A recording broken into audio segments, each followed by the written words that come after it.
ആയുധപ്പുരയുടെ കരുത്ത് ദിനംപ്രതി വർദ്ധിക്കുകയാണ്. ഇനി മുതൽ കോടിക്കണക്കിന് രൂപ വില മതിക്കുന്ന അത്യാധുനിക യുദ്ധവിമാനങ്ങളും യുദ്ധക്കപ്പലുകളും ടാങ്കുകളും കൊണ്ടായിരിക്കില്ല ഇവിടെ ഇന്ത്യ ശത്രു രാജ്യങ്ങളോട് യുദ്ധം ചെയ്യാൻ ഒരുങ്ങുന്നത്.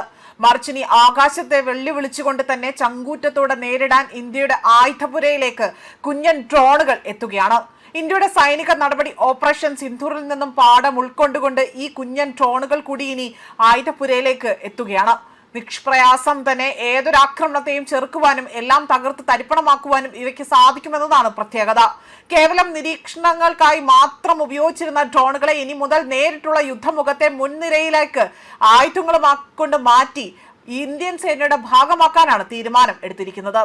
വെറും ഒരു ഉപകരണം എന്നതിലുപരി തന്നെ ശത്രുവിന്റെ ആശയവിനിമയങ്ങൾ തടസ്സപ്പെടുത്തുന്ന ഇലക്ട്രോണിക് വാർഫെയർ, അതിർത്തി നിരീക്ഷണങ്ങൾ, ആയുധങ്ങളും മരുന്നുകളും അത് എത്തിക്കുന്നതിനുള്ള ലോജിസ്റ്റിക് സപ്പോർട്ട്, ഒരേ സമയം കൂട്ടത്തോടെ ആക്രമണം നടത്തുന്ന ഡ്രോൺ കൂട്ടങ്ങൾ എന്നിവ ഇന്ത്യൻ സാങ്കേതിക വിദ്യയിൽ വികസിപ്പിക്കാനാണ് ഇപ്പോൾ പദ്ധതിയിട്ടിരിക്കുന്നത്. ഭാവിയിലെ യുദ്ധങ്ങൾ അവിടെ നിയന്ത്രിക്കാൻ കൺമുന്നിലെത്തിയ ഡ്രോൺ സാങ്കേതിക വിദ്യയ്ക്കായി തന്നെ ഇന്ത്യ വൻതോതിൽ പണം ഇറക്കുന്നു എന്നതാണ് റിപ്പോർട്ടുകൾ സൂചിപ്പിക്കുന്നത്. ഇതിന്റെ ഭാഗമായി തന്നെ അന്താരാഷ്ട്ര നിർമ്മാതാക്കളിൽ നിന്നും ഏതാണ്ട് $2 ബില്യൺ ഏകദേശം 20,000 കോടിയിലധികം രൂപ മൂല്യം വരുന്ന അത്യാധുനിക മിലിറ്ററി ഡ്രോണുകൾ വാങ്ങാൻ പ്രതിരോധ മന്ത്രാലയം നീക്കങ്ങൾ പൂർത്തിയാക്കുന്നു എന്നതാണ് അന്താരാഷ്ട്ര മാധ്യമങ്ങൾ റിപ്പോർട്ട് ചെയ്യുന്നത്. വരും മാസങ്ങളിൽ കരാറുകൾ യാഥാർത്ഥ്യമാകുന്നതോടുകൂടി തന്നെ ഇന്ത്യൻ സൈന്യത്തിന്റെ ചരിത്രത്തിലെ തന്നെ ഏറ്റവും വലിയ തദ്ദേശീയ ഡ്രോൺ സംഭരണിയായി തന്നെ ഇത് മാറും. പരമ്പരാഗത യുദ്ധമുറകളിൽ നിന്നും ആർട്ടിഫിഷ്യൽ ഇന്റലിജൻസ് അധിഷ്ഠിതമായ സ്വയംഭരണാധികാരമുള്ള ആക്ടിംഗ് സിസ്റ്റങ്ങളിലേക്ക് ഇന്ത്യ അതിവേഗം തന്നെ ചുവട് മാറുന്നു എന്നതിന്റെ ഏറ്റവും വ്യക്തമായ ഒരു സൂചന കൂടിയാണിത്. അതേപോലെ തന്നെ ലക്ഷക്കണക്കിന് ഡോളർ വില മതിക്കുന്ന അത്യാധുനിക വ്യോമ പ്രതിരോധ സംവിധാനങ്ങളെ വെട്ടിച്ചുകൊണ്ട് ലക്ഷങ്ങൾ മാത്രം വരുന്ന ചെറിയ കമീകസെ ഡ്രോണുകൾ ശത്രുവിന്റെ കോടിക്കണക്കിന് രൂപയുടെ ടാങ്കുകളെയും കവചിത വാഹനങ്ങളെയും നിഷ്പ്രയാസം തന്നെ തകർത്തെറിയുന്നത് ലോകം ഇസ്രായേൽ യുക്രൈൻ സംഘർഷത്തിനിടെ തന്നെ കണ്ടതാണ്. ഇതിന് പുറമേ തന്നെ ഇന്ത്യ നേരിട്ട് നടത്തിയ ഓപ്പറേഷൻ സിന്ധൂർ നൽകിയ തന്ത്രപരമായ പാഠങ്ങളും ഈ ഒരു രീതിയിൽ ഈ ഒരു ചുവടുവെപ്പിന് പിന്നിൽ ഉണ്ട് എന്നതാണ് പറയുന്നത്. നയതന്ത്ര രേഖയ്ക്കപ്പുറമുള്ള ഭീകരവാദ കേന്ദ്രങ്ങളെ തകർക്കാൻ ഡ്രോണുകൾ എത്രത്തോളം ഫലപ്രദമാണ് എന്നതാണ് ഇന്ത്യ ഈ ഓപ്പറേഷനിലൂടെ തന്നെ തെളിയിക്കുന്നത്. മാത്രമല്ല അടുത്ത 18 മുതൽ 24 മാസത്തിനുള്ളിൽ തന്നെ ഈ ഡ്രോണുകൾ അതിവേഗ ട്രാക്കിലൂടെ തന്നെ, അതായത് ഫാസ്റ്റ് ട്രാക്ക് പോഴ്സുമെന്റ് എന്ന രീതിയിൽ ഇന്ത്യൻ സൈന്യത്തിന്റെ ഭാഗമാകും.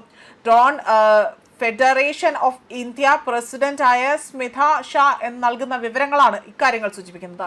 മുൻപ് വെറും 3,000 കോടി അല്ലെങ്കിൽ ആ 3,000 കോടിയോളമായിരുന്ന ട്രാക്കിൽ അല്ലെങ്കിൽ അത്തരം ഒരു രീതിയിൽ ഇപ്പോൾ 20,000 കോടി രൂപ കടന്നിത് കുതിക്കുകയാണ്. IG ഡിഫൻസ് CEO ആണ് ഇതിൽ ഉൾപ്പെട്ടുകൊണ്ട് പ്രമുഖർ ഇക്കാര്യങ്ങൾ വ്യക്തമാക്കുന്നത്. ഇന്ത്യ ഇപ്പോൾ കേവലം ഡ്രോണുകൾ വാങ്ങുകയല്ല, മറിച്ച് ആർട്ടിഫിഷ്യൽ ഇന്റലിജൻസ് ഉൾപ്പെടുത്തിയുള്ള സമ്പൂർണ്ണ സൈനിക ശേഷിയാണ് ഇവിടെ കെട്ടിപ്പടുക്കുന്നത് എന്നതാണ് വ്യക്തമാക്കുന്നത്. മറിച്ച് ബാറ്ററി സംവിധാനങ്ങൾക്കായി തന്നെ വലിയ രീതിയിൽ ഇത് ചില കമ്പനികളടക്കം ഇതിന്റെ രംഗത്ത് വരുന്നുണ്ട്. ഇന്ത്യ നിലവിൽ ലോകത്തിലെ തന്നെ ഏറ്റവും വലിയ സ്വർണ്ണ ആയുധ ഇറക്കുമതി രാജ്യങ്ങളിൽ ഒന്നാണ്. എന്നാൽ Atmanirbhar Bharat, make in India പദ്ധതികളുടെ പ്രതിരോധ രംഗത്ത് സ്വയം പര്യാപ്തത നേടുകയാണ് ഇവരുടെ ലക്ഷ്യം. നിലവിൽ ഇന്ത്യയിൽ 600-ലധികം ഡ്രോൺ നിർമ്മാണ കമ്പനികളുണ്ട്. അതിൽ 100-ലധികം കമ്പനികൾ പ്രതിരോധ ആവശ്യങ്ങൾക്കായി തന്നെ മാത്രമാണ് പ്രവർത്തിക്കുന്നത്. ടാറ്റ, അദാനി, L&T തുടങ്ങിയ അതായത് വൻകിട നിരവധി ഇന്ത്യൻ സ്റ്റാർട്ടപ്പുകളും ഈ വിപ്ലവത്തിന്റെ ഭാഗമാണ്. എങ്കിലും ഡ്രോണുകൾ ആവശ്യമായ സെമി കണ്ടക്ടർ ചിപ്പുകൾ, സെൻസറുകൾ എന്നിവയ്ക്ക് ഇന്ത്യ ഇപ്പോഴും വിദേശ രാജ്യങ്ങളെ ആശ്രയിക്കാറുണ്ട്. അടുത്ത 5 മുതൽ 7 വർഷത്തിനുള്ളിൽ തന്നെ ഡ്രോണുകളുടെ ആന്തരിക ഘടനകളുടെ നിർമ്മാണത്തിലും ഇന്ത്യ പൂർണ്ണമായും ആഭ്യന്തര ശേഷി കൈവരിക്കുമെന്നതാണ് ഇവിടെ വ്യക്തമാക്കിയിരിക്കുന്നത്.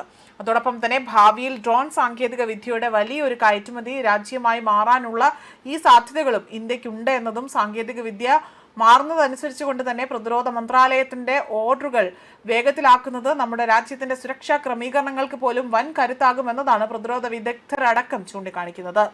ന്യൂസ് ഡെസ്ക് കർമ്മ ന്യൂസ്.